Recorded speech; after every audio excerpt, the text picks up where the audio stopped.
믿음의 고백하겠습니다. 예수님 안에서 난 언제나 행복합니다. 예수님과 함께 기쁘고 즐겁게 삽니다. 이렇게 사는 우리 모두가 되기를 예수님의 이름으로 축원합니다. 하나님 말씀 열왕기하 21장 16절 한 절 말씀을 보도록 하겠습니다. 열왕기하 21장 16절의 말씀을 함께 읽겠습니다. 므낫세가 유다에게 범죄하게 하여 야훼께서 보시기에 악을 행한 것 외에도 또 무죄한 자의 피를 심히 많이 흘려 예루살렘 밑끝에서 저 끝까지 가득하게 하였더라. 유다 왕 므낫세, 같은 제목으로 함께 은혜를 나누고자 합니다. 여러분, 이른바 원조 맛집들이 있습니다. 장충동 가면 장충동 왕족발이 유명한데 저마다 간판에 원조 장충동 왕족발이라고 얘기합니다. 분명히 원조는 한 군데일 텐데 왜 이렇게 원조가 많은지 모르겠습니다. 그런가 하면 춘천 닭갈비도 마찬가지죠. 저마다 원조 춘천 닭갈비집이라고 얘기하기도 합니다. 왜 이렇게 원조를 강조합니까? 그만큼 오랫동안 한 곳에서 많은 음식을 만들어 팔고 그래서 사람들을 이끌었다고 강조하기 위해서입니다.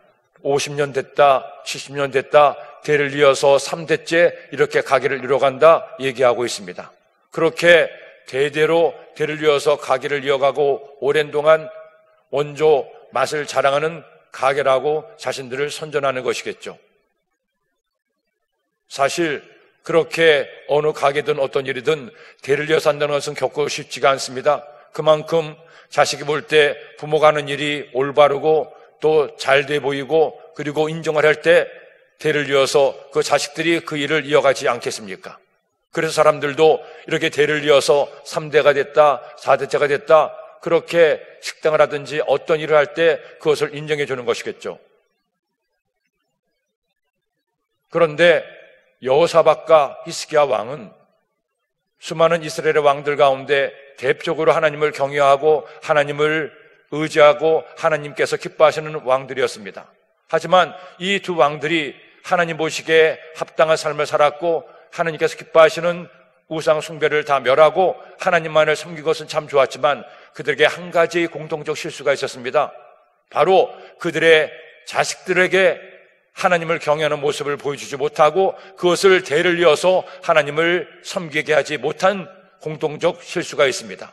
여호사밧도 그의 아들 여호람을 제대로 하나님을 경외하도록 가르치지 못했습니다. 이 여호사밧의 치명적 실수는 며느리를 잘못 얻었죠.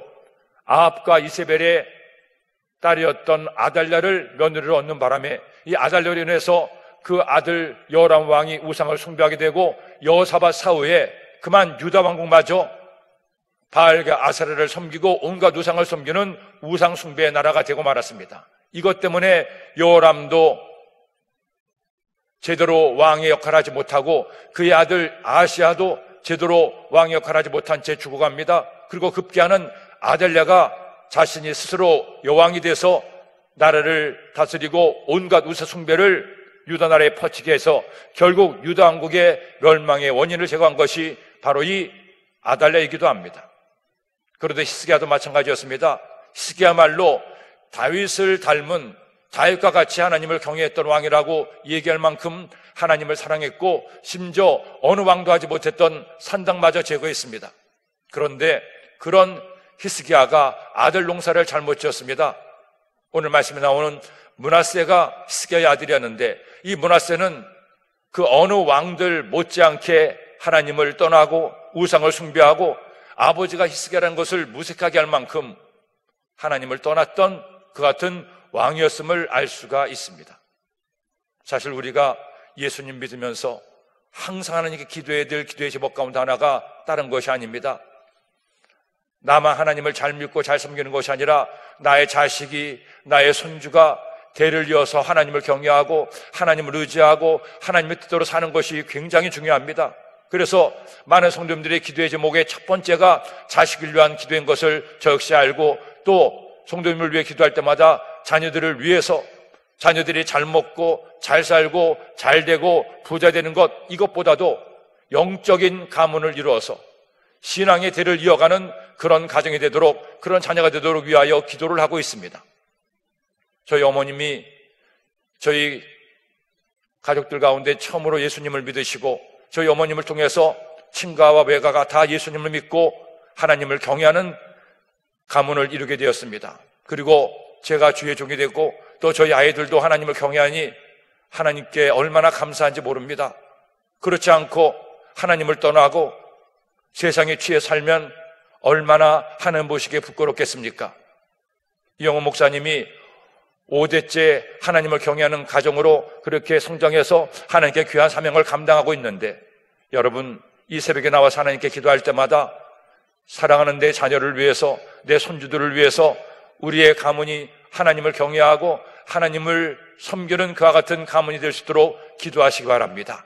내가 돈도 많이 벌고 또 공부도 많이 시키고 또 많은 유산을 물려주는 것도 좋겠죠. 하지만 아무리 많은 돈을 가지고 있고 넓은 땅을 물려준다고 하더라도 그 돈이, 그 땅이 내 자녀를 잘 되게 한다는 보장이 어디 있겠습니까?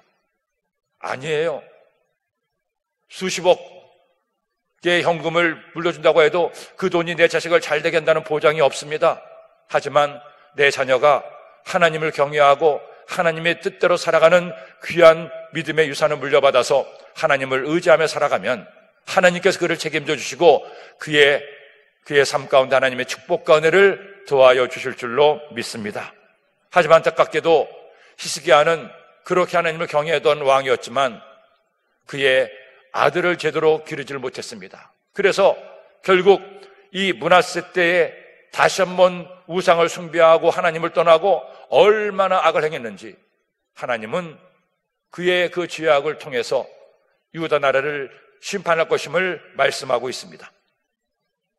그러나 또 이 므낫세의 삶을 보면 극적인 반전도 있음을 우리는 성경을 통해 알게 됩니다. 자, 그렇다면 히스기야의 아들 므낫세가 아버지와는 달리 어떤 삶을 살았는지, 어떻게 하나님을 떠났는지 함께 보도록 하겠습니다. 먼저 1절로 9절 말씀에 므낫세의 우상 숭배의 모습이 나옵니다. 1절 말씀을 읽겠습니다.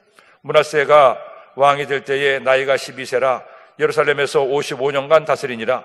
그의 어머니의 이름은 헵시바더라. 므낫세가 왕이 돼서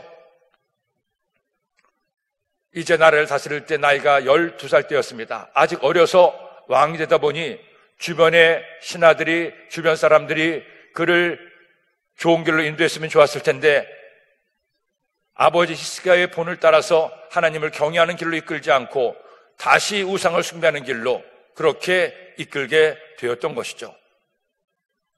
2절로 3절 말씀을 읽겠습니다.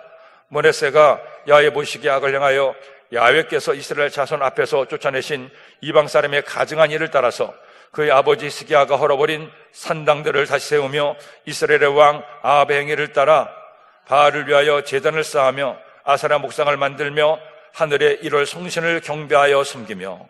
이제 계속 나오는 이 말씀들을 통해서 이 므낫세가 어디까지 악해졌는가를 보여주게 되는데, 히스기야가 그토록 심혈을 기울여서 다 없애버린 우상 숭배를 다시금 하나하나 다 복원하게 됩니다.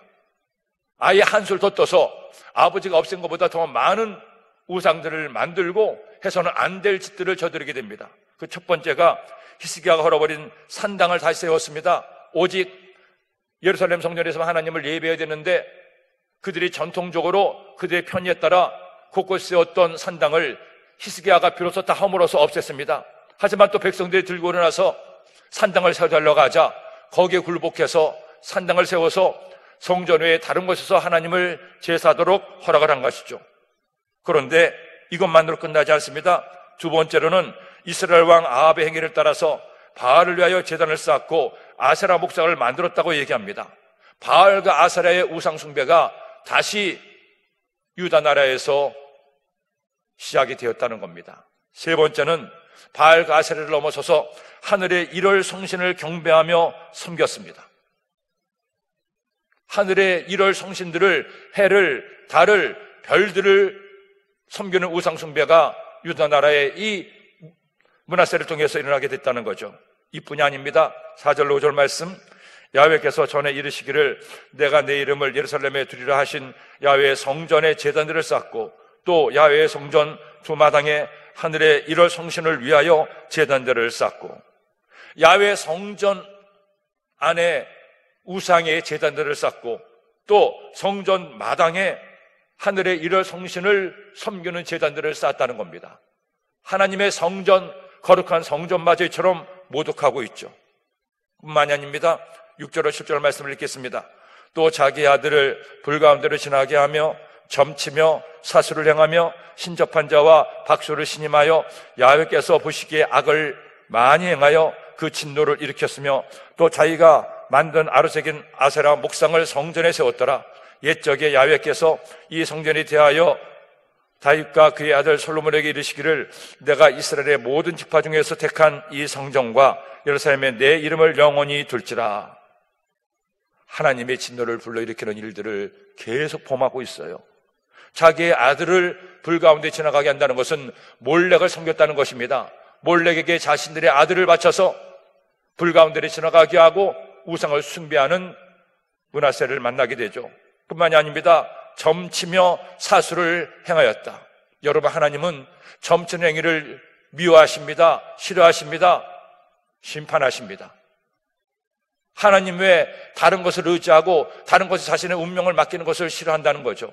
우리 민족도 예로부터 점치는 걸 참 좋아했습니다. 그래서 저희가 어릴 때만 하더라도 시내 곳곳에 점집들이 많이 있었고 또 사주팔자 보는 그 같은 사람들도 많이 있었고 미아리 같은 데 가면 점집이 아예 때를 이루고 있었던 것을 기억이 납니다. 심지어는 화투로도 점을 친다고 하고 다방 가운데에도 다방 같은 곳에도 이렇게 동전을 넣으면 오늘의 운세가 나오는 그런 것들도 있었습니다.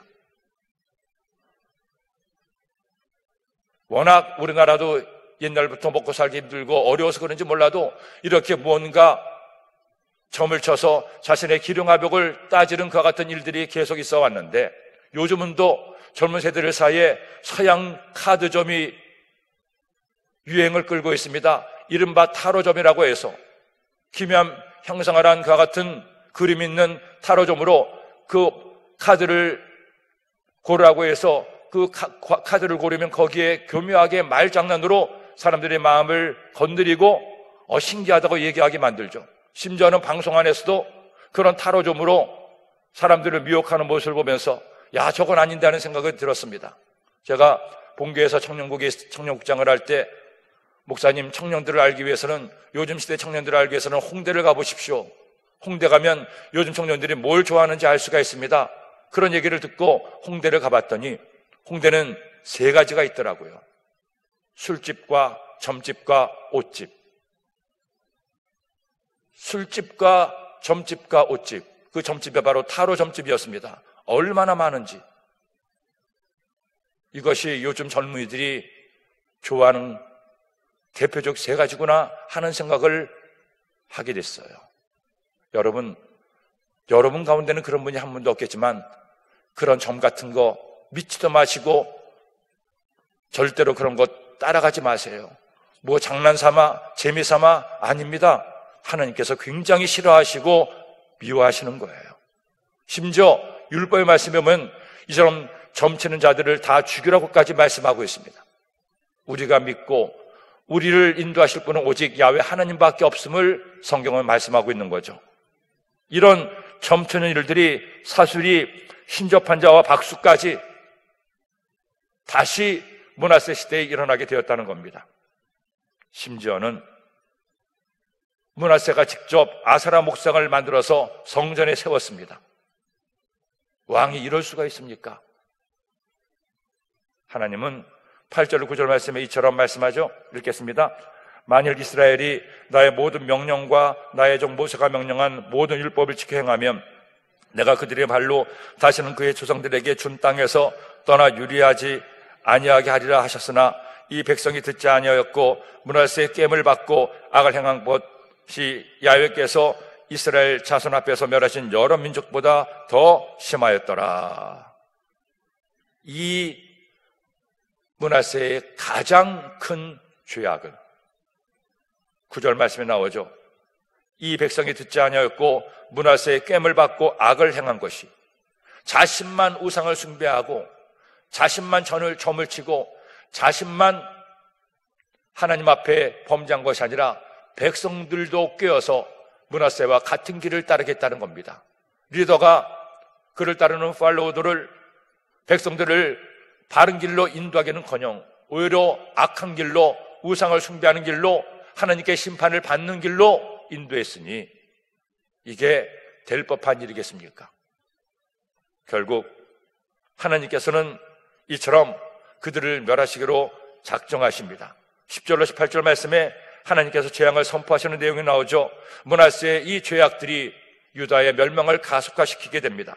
10절로 12절 말씀, 야훼께서 그의 종 모든 선지자들을 통하여 말씀하여 이르시되 유다 왕 므낫세가 이 가증한 일과 악을 행함이 그 전에 있던 아모리 사람들의 행위보다 더욱 심하였고 또 그들의 우상으로 유다를 범죄하게 하였도다. 그러므로 이스라엘 하나님 야훼가 말하노니 내가 이제 예루살렘과 유다에 재앙을 내리니 듣는 자마다 두 귀가 울리리라. 하나님께서 이스라엘 백성들을 가나안 땅에 들어가게 하시고 그 땅에 살고 있던 가나안 사람들을 진멸하게 하십니다. 그 사람들, 아모리 사람들이 진멸당한 가장 중요한 이유는 단순히 이스라엘 백성들을 그 땅에 살게 하기 위해서가 아닙니다. 그 가나안에 살고 있던 아모리 사람들이 하나님을 떠나고 온갖 우상을 숭배하고 하나님께서 보실 때 도저히 그냥 두기 어려운 죄를 지었기 때문이에요.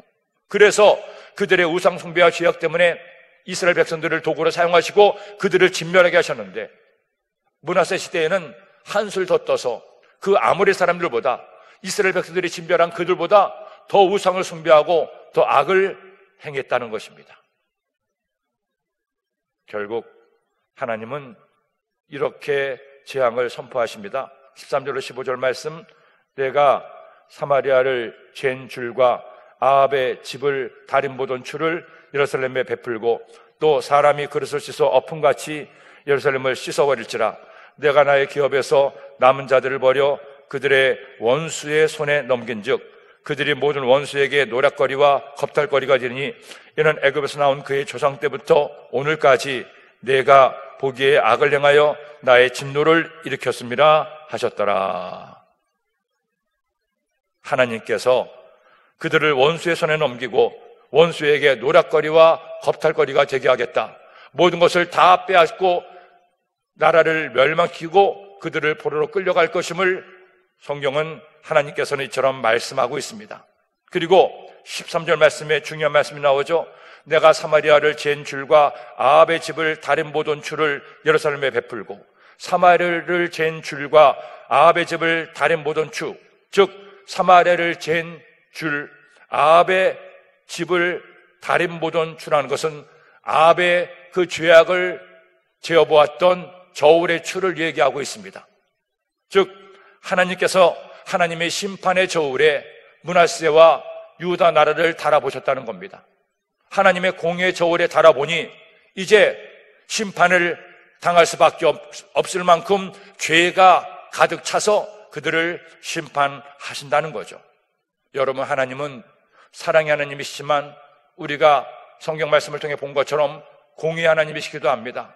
하나님은 그 하나님의 공의의 저울로 우리의 죄를 저울질하시고 그 죄가 넘쳐날 때 결국 그 죄는 심판을 받고 형벌을 받게 됨을 말씀하고 있는 것이죠.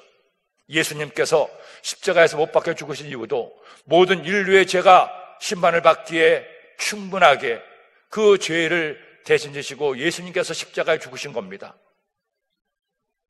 인류의 죄를 대신할 예수 그리스도의 사랑과 공의가 있었기 때문이죠.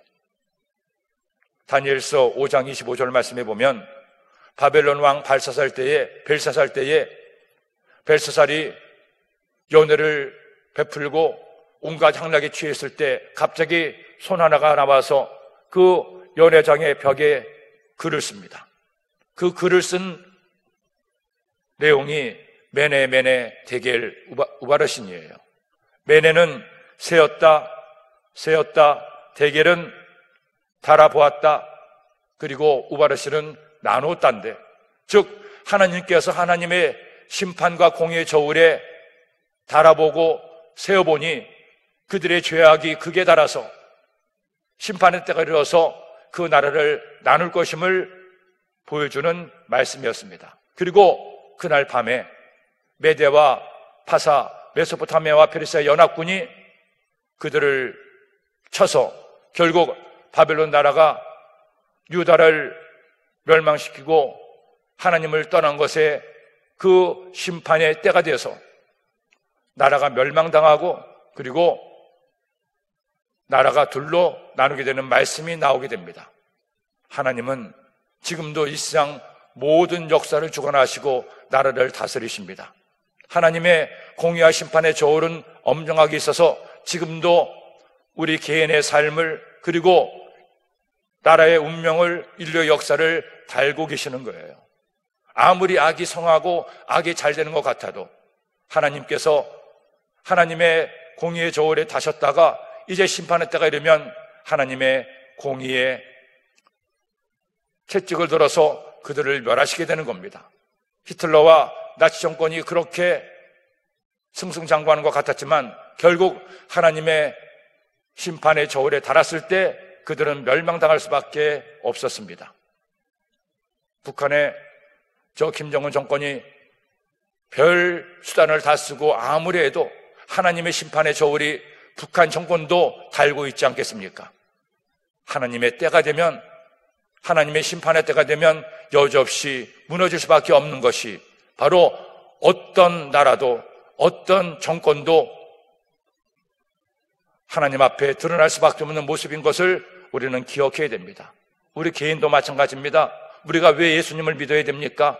예수님을 믿어야 하나님의 심판의 저울에서 하나님의 심판을 벗어날 수가 있기 때문입니다. 그렇지 않고 아무리 잘난 사람도 착한 사람도 똑똑한 사람도 능력 있다는 사람도 자신의 의로는 하나님의 공의에 이를 수가 없고 그의 죄 때문에 심판을 받을 수밖에 없습니다. 하지만 우리가 예수님 믿어 하나님의 자녀가 되면 우리는 더 이상 심판의 저울치에 올라가지 않습니다. 왜? 예수님께서 우리의 모든 죄를 대시고 대신 지시고 십자가에 죽으셨기 때문에 우리는 그 주님의 보혈의 공로로 죄 사함 받아 심판이 아니라 하나님의 구원의 자리에 섰기 때문이에요. 그러니 너무너무 감사한 겁니다. 우리가 만개의 입이 있어도 하나님께 감사할 수밖에 없는 이유는 아무리 발버둥치고 노력해도 우리의 힘으로는 하나님의 심판을 피할 수가 없는데, 우리의 행위로는 결코 구원에 이를 수가 없는데 예수님께서 우리를 위해서 대신 죽으심으로 우리가 그 형벌과 심판의 저울에서 벗어나 하나님의 은혜의 자리에 서게 되었으니 이것이 우리가 평생에 감사해야 될 가장 중요한 감사의 조건인 겁니다. 살면서 어려움도 있고 문제도 있고 실패도 있고 속상할 때도 있고 내 뜻대로 안 되는 일도 많이 있죠. 하지만 그때 기억하세요. 야, 우리 예수님 때문에 내가 이렇게 구원받아 하나님의 자녀가 되었지. 이 세상 수고 끝나고 나면 나에게는 천국의 소망이 있고, 아니 지금 힘들고 어려워도 하나님을 믿고 의지하니 주님께서 내 기도 들으시고 때가 되면 나에게 좋은 일을 주실 거야. 예수님을 믿으면 우리에게 희망이 있잖아요. 어떤 상황 가운데도 희망이 있습니다. 그 희망의 줄을 꼭 붙들고 주님과 함께 승리하는 여러분 되기를 예수님의 이름으로 축원합니다. 우리는 그런데 므낫세와 그때 사람들은 그렇지를 못했습니다. 결국 하나님께서는 그들을 보시고 진노하시고 그들을 심판의 저울에 달아 이와같이 그들을 멸하시기로 말씀해 주시는 거죠. 뿐만 아니라 또 하나의 죄가 있습니다. 16절로 18절 말씀, 므낫세가 유다에게 범죄하게 하여 여호와께서 보시기에 악을 행한 것 외에도 또 무죄한 자의 피를 심히 많이 흘려 예루살렘 이 끝에서 저 끝까지 가득하게 하였더라. 므낫세의 남은 사적과 그가 행한 모든 일과 범한 죄는 유다왕 역대 지략에 기록되지 아니하였느냐. 므낫세가 그의 조상들과 함께 자매 그의 궁궐 동산 곧 우사의 동산에 장사되고 그의 아들 아몬이 대신하여 왕이 되니라. 그가 우상을 숭배하고 직접 아세라 목상을 만들어 하나님의 성전 안에 세우고 각종 죄악으로 예루살렘과 유다 나라를 더럽혔는데 이것만이 아니었습니다.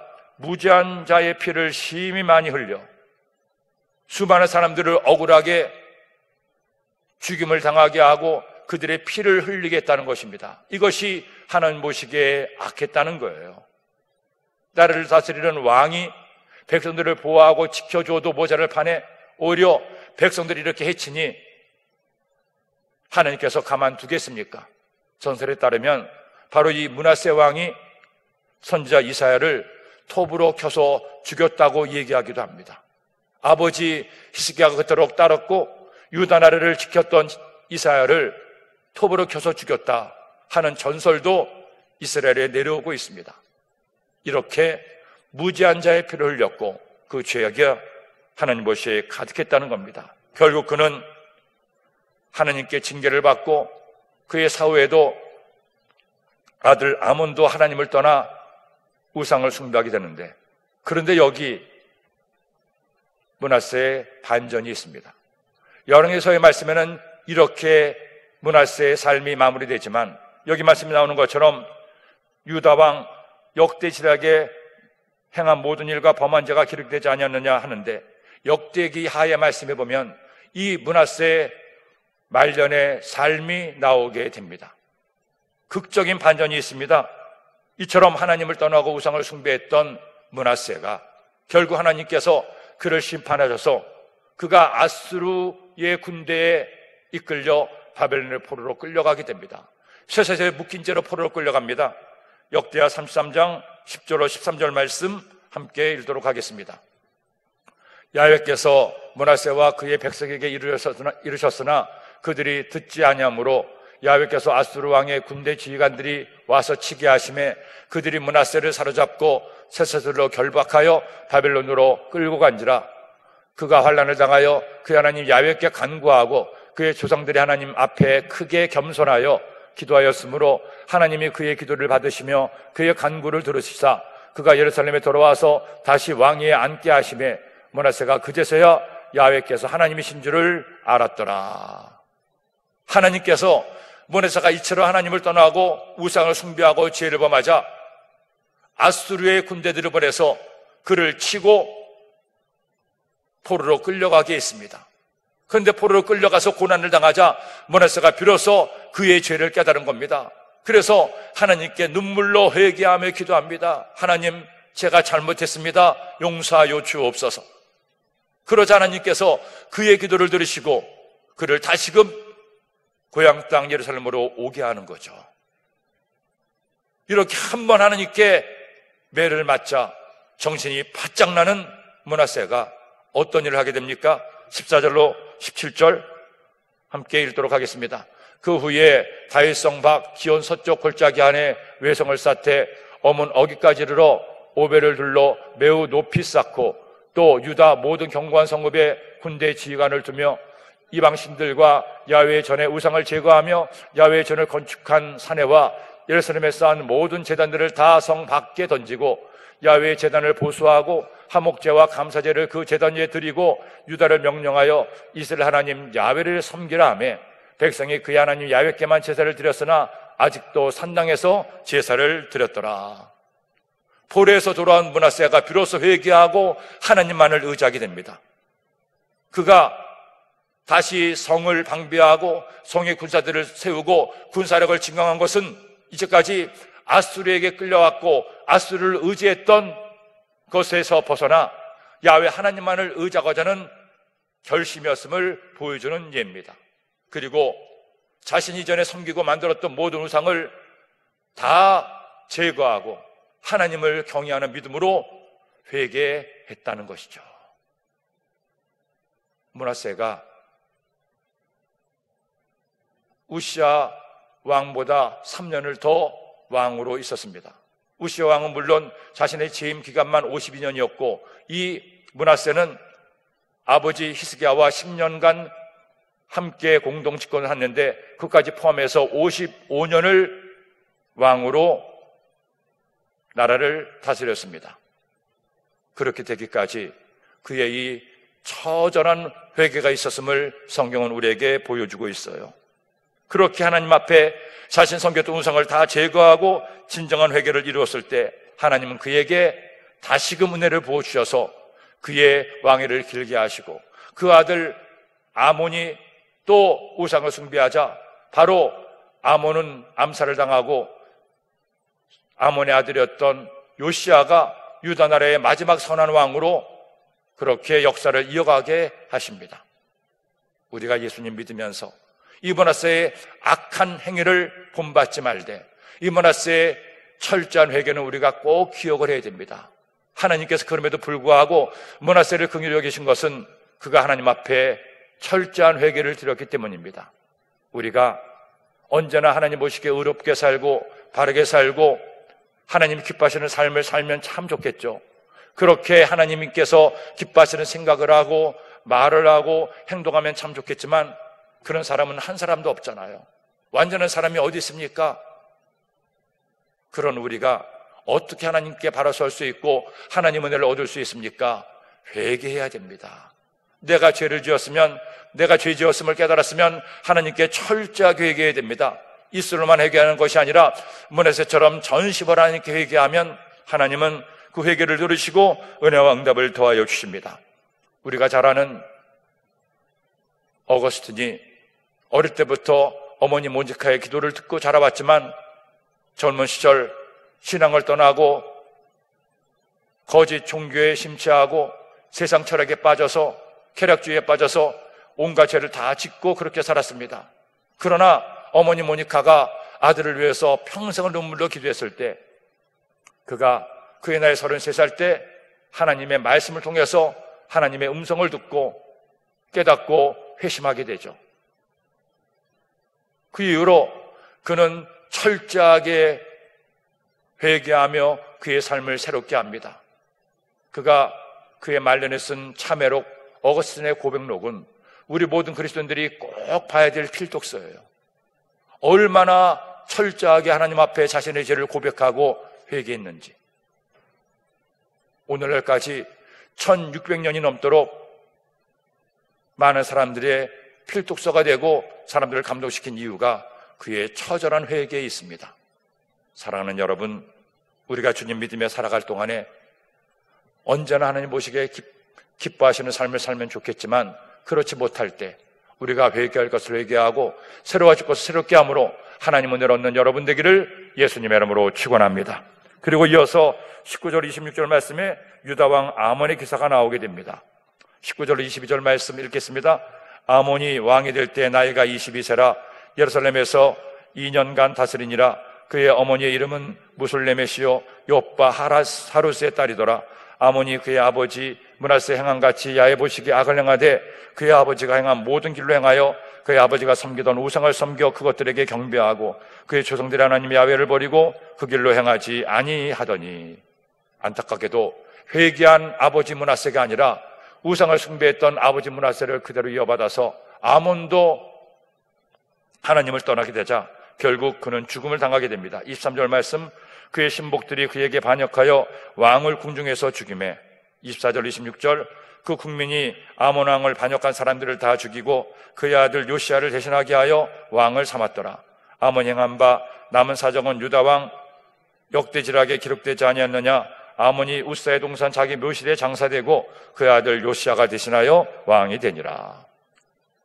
2년도 채 되지 않아 아몬은 결국 하나님을 떠났기에 암살을 당하고 그의 아들 요시야가 왕이 됩니다. 이 요시야가 이스라엘의 마지막으로 중요한 왕이고 하나님을 경외했던 왕이었습니다. 그가 어떻게 마지막 요새의 종교 개혁을 일으켰는지 우리가 내일 함께 하나님 말씀을 나누도록 하겠습니다. 기도드립니다.